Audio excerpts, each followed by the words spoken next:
모두가 한 번쯤은 고민해봤을 문제입니다. 우주가 생기기 전에, 모든 게 생기기 전에 도대체 이 세상에는 무엇이 있었던 걸까요? 그냥 아무것도 없다가 갑자기 빅뱅이 터지면서 지금까지 온 걸까요? 이런 생각을 하면 머리가 멍해지면서도 가슴이 두근거리거든요.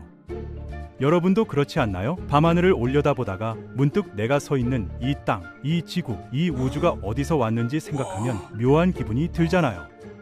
그런데 놀랍게도 과학자들은 이 질문에 대한 답을 찾아가고 있습니다. 우리가 서 있는 이 순간 우주는 미친 듯이 팽창하고 있습니다. 그것도 점점 더 빠르게요. 과학자들은 이걸 발견하고 경악했죠. 원래 중력이 모든 걸 끌어당기니까 우주 팽창은 느려져야 정상인데 현실은 정반대였거든요. 이 속도라면 우주는 영원히 팽창하다가 결국 모든 별이 꺼지고 모든 물질이 흩어지고 아무것도 남지 않는 차갑고 텅 빈 공간만 남게 됩니다. 그런데 더 충격적인 건 따로 있어요. 우리가 알고 있는 빅뱅, 그게 진짜 시작이 아닐 수도 있다는 겁니다. 오늘은 우주의 시작과 끝, 그리고 우리가 상상조차 못했던 것들에 대해 이야기해 보겠습니다.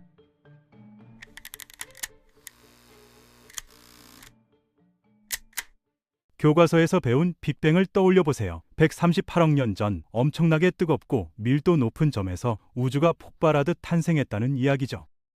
그런데 현대 우주론은 여기서 한 발 더 나아갑니다. 빅뱅 이전에 뭔가가 있었다는 거예요. 과학자들은 이걸 인플레이션이라고 부르는데 쉽게 말하면 우주가 상상을 초월하는 속도로 부풀어 오른 시기를 말합니다.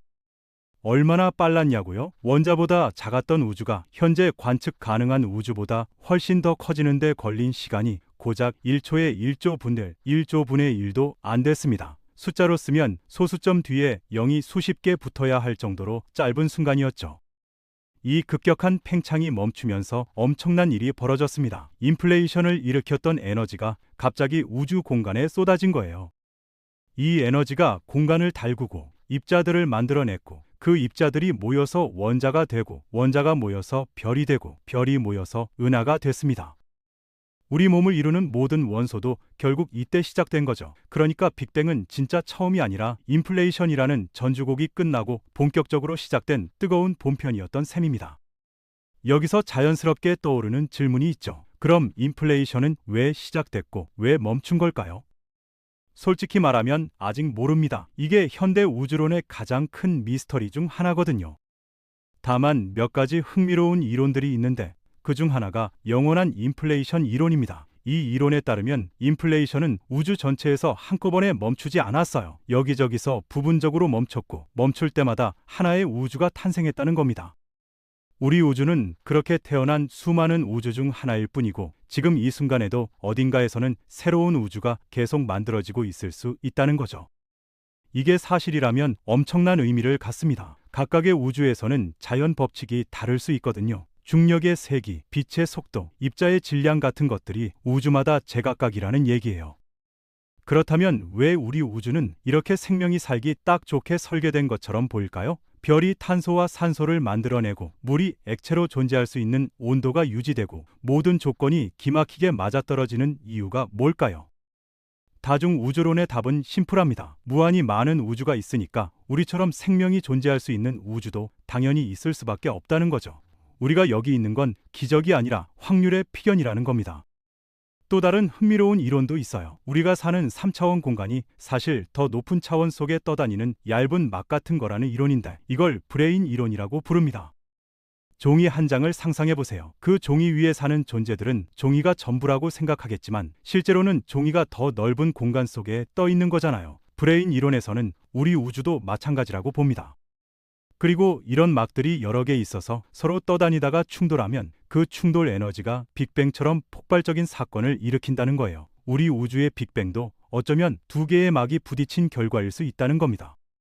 이런 이론들이 황당하게 들릴 수도 있어요. 그런데 놀랍게도 이건 그냥 상상이 아닙니다. 수학적으로 정교하게 구성된 이론들이고 실제로 관측 증거도 있거든요.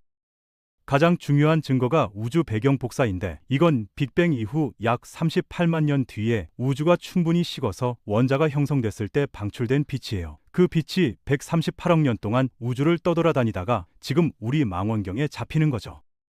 유럽 우주국의 플랑크 위성이 이 빛을 정밀하게 촬영했는데 거기서 발견되는 미세한 온도 차이와 패턴들이 인플레이션 이론의 예측과 놀라울 정도로 일치합니다.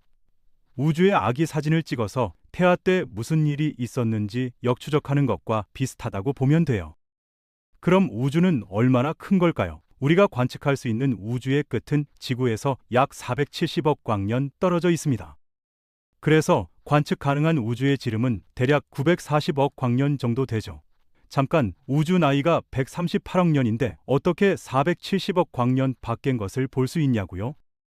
빛이 출발한 뒤에도 우주가 계속 팽창했기 때문이에요. 빛이 여행하는 동안 출발점이 점점 멀어진 거죠. 그런데 이 관측 가능한 우주는 전체 우주의 극히 일부일 뿐입니다. 우주의 공류를 측정한 결과 우주는 관측 가능한 범위를 훨씬 넘어서 뻗어 있고 어쩌면 무한할 수도 있다는 결론이 나왔거든요. 이제 마지막 질문입니다. 우주는 어떻게 끝날까요?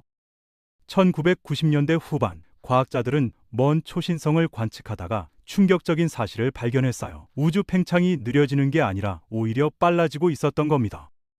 이건 모든 상식에 어긋나는 일이었죠. 중력은 모든 걸 끌어당기니까 팽창은 당연히 느려져야 하는데 뭔가가 우주를 밀어내고 있었던 거예요. 과학자들은 이 정체불명의 힘을 암흑 에너지라고 불렀고 지금도 그게 정확히 뭔지 모릅니다. 다만 확실한 건 이 암흑 에너지가 우주의 약 68%를 차지하고 있고 이게 계속 우주를 밀어낸다면 우주는 영원히 팽창한다는 거예요. 영원한 팽창이 무섭게 들리지 않을 수도 있어요. 하지만 그 끝은 생각보다 암울합니다. 은하들은 서로에게서 점점 멀어지고 별들은 연료를 다 써서 꺼지고 새로운 별을 만들 가스도 바닥나고 결국 남는 건 식어버린 잔해들과 블랙홀 뿐이에요.